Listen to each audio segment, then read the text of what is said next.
if you could turn your camera off, mute your microphone, and wanted to let you know the session is being recorded.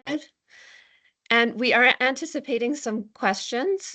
If you could please save your questions to the end. I'm hoping you have maybe a piece of paper you could jot them down on.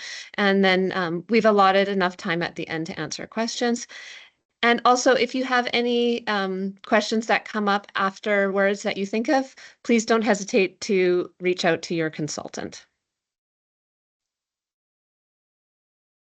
So just quickly let you know all your consultants for this year. So I think we're all on the meeting here.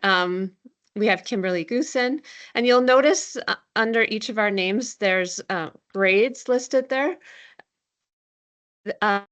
Consultants this year will be focusing on specific grades, as well as you do have one consultant assigned to your school as well. So you should all have received an email from your consultant for your specific school. And then if you reach out regarding specific programming needs at your school, another consultant who is related to the grade that you're asking about may join and help the programming piece there. So we have Kimberly Goosen for K to 3, Dina Alexander 4 to 6, Carrie Toussignon 10 to 12, myself, I'm Rebecca Hartwick 7 to 9, and we also have Stacey Itterman who will be returning from maternity leave shortly, and then we have Aurelia Aiello.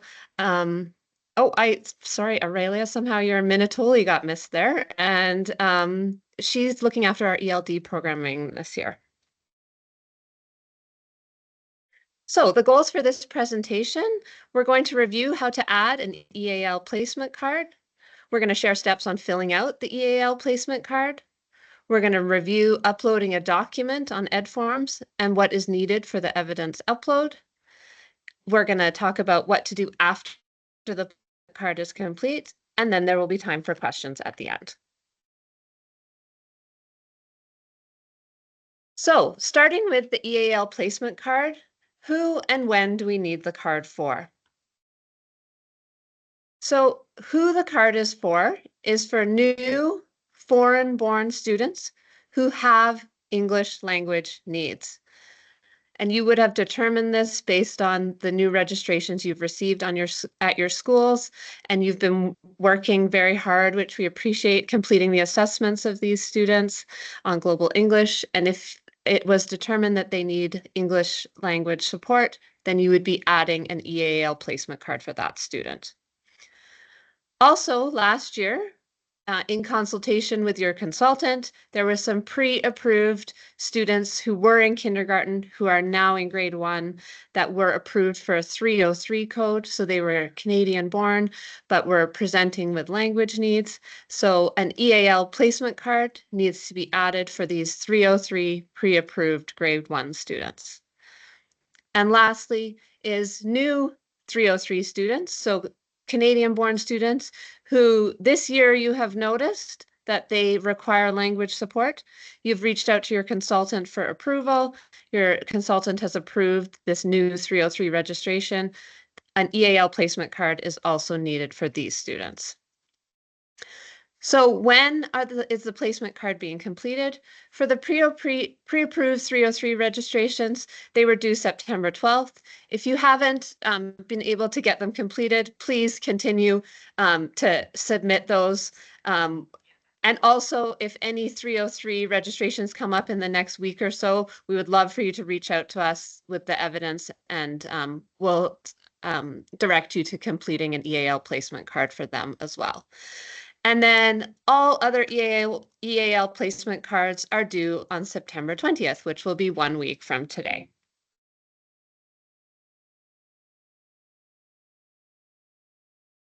So next here we have how to add an EAL placement card. You can click on the slideshow here for a link to a cheat sheet. I did also include the link in the chat prior to the meeting starting, so if you wanted to grab it from there. So to create an EAL placement card, you'll need to create a plan using the blue button, the blue plus button in the bottom right corner. Once that opens up, you will click plan, and then choose the type of plan. You'll have to scroll down a little bit to find EAL placement and then click save. Moving on to filling in the EAL placement card. You can see a screen grab here of what it looks like on the placement card. Number one, you will need to include the student's country of birth, and your choices will either be Canada or other. So if the student was born in Canada, we know they'll become a 303. If they were born in any other country, they would be a 301. Number two there you'll see is their country of origin. This can be found either on the tracking list or on PowerSchool. And number three is the student's initial entry into Canada. This can also be found on the tracking list or by investigating through PowerSchool.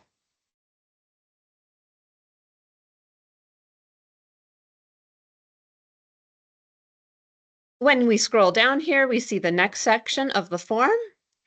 So number one there is the primary language spoken at home. And a note there that this should not be English, because if English is their primary language, they would not qualify for funding for EAL programming. Number two is any additional language spoken at home.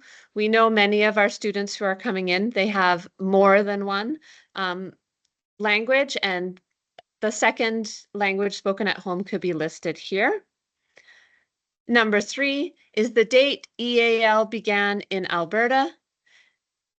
In most cases, this date will be the same as the initial assessment, unless the student is coming from another school in our district in Alberta.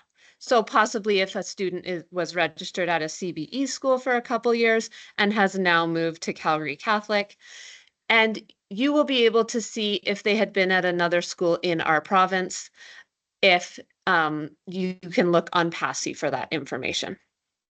And number four, the date EAL began in CSSD, and this should be the date, use the date of the assessment that you've recorded, is recorded on the assessment. Next here, we have uploading the assessment results. You can see on the screen there that there's a box there that says upload the EAL initial report. That's where you're going to be adding it. And what you will be uploading is there's kind of two choices here. If when you were speaking to the student, you decided that you were going to proceed with just the listening and speaking assessment because they had limited English, then the listening and speaking paper assessment needs to be uploaded. Important to note that that paper assessment needs to be signed, dated, and then scanned to upload. Sorry, just a clarification, it needs to be signed by the teacher who completed the assessment. And for if you proceeded with a digital assessment on CM Global English, then for this, you would need to print the final report. Then the teacher would need to sign, date. There would need to be just a quick annotation of the writing that was completed as part of the assessment, and then scan it and upload it. And just a reminder here that there is a naming convention for this report, and it is EAL initial assessment, 2 initials, 3 letters for the date, the number, and then the year.